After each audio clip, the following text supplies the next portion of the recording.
James Mukwana ambaye anazuiliwa kuhusiana na mauaji ya Albert Ojwang amepasua mbarika akidai kupewa maelezo ya kumtia adabu. Mukwana akisema mkuu wa kituo cha Central Samson Talam alimpa maelekezo haya ambayo yaliripotiwa kutoka kwa naibu inspekta wa polisi aliyejiondoa Eliud Lagat. Kwenye taarifa yake kwa IPOA, Mukwana amekiri kusema uongo kwenye taarifa ya hapo awali. Taarifa ya kina ambayo tumepata kwa njia ya kipekee imeanika matukio ya usiku wa tarehe 7 Juni mwaka huu, usiku ambao mwanablogu na mwalimu Albert Ojwang alifariki akiwa kizuizini katika kituo cha Central hapa Nairobi. Katika taarifa yake ya kushtua iliyotolewa kwa wachunguzi wa mamlaka ya kuchunguza utendakazi wa polisi ya IPOA, James Mukwana ambaye kwa sasa anazuiliwa anamlaumu moja kwa moja mkuu wa kituo cha Central OCS Samson Talam kwa kumpa maagizo ya kumwadhibu Ojwang, akidai maagizo hayo yalitoka kwa naibu inspekta mkuu wa polisi Eliud Lagat. Hii ni licha ya OCS Talam kujitenga hadharani na tuhuma hizo za mauaji.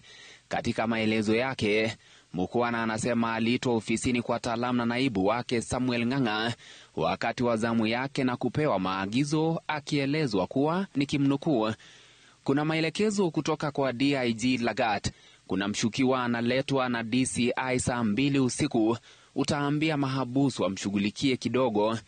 Alipouliza itakuwaje mambo yakiharibika, alielezwa asitie shaka kwani yeye ni afisa wa cheo cha chini na hana budi kutii.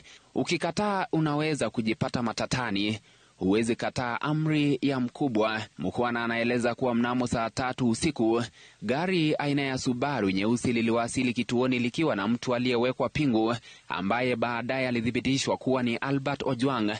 Alimpigia simu OCS Talam ambaye alithibitisha kuwa huyo ndiye mshukiwa aliyepaswa kuadhibiwa. Saa 3:20 usiku, Ojwang alisajiliwa rasmi kama habusu na muda mfupi baadaye mateso yakaanza katika seli ya mwisho iliyo kando na vyoo. Mukwana anasema alipigwa na wenzake 4, Collins Ireri, Jill Amiton, Brian Mwaniki na Eric Ndambuki, ambao tayari wamekamatwa na kufikishwa mahakamani. Anadai aliposikia kelele na vilio kutoka seli hiyo, alikimbia kuingilia kati akiwa na afisa Kemani. Walimpata Ojwang akitokwa damu mdomoni, akiwa ameketi chini na kulala ukutani akionekana vibaya.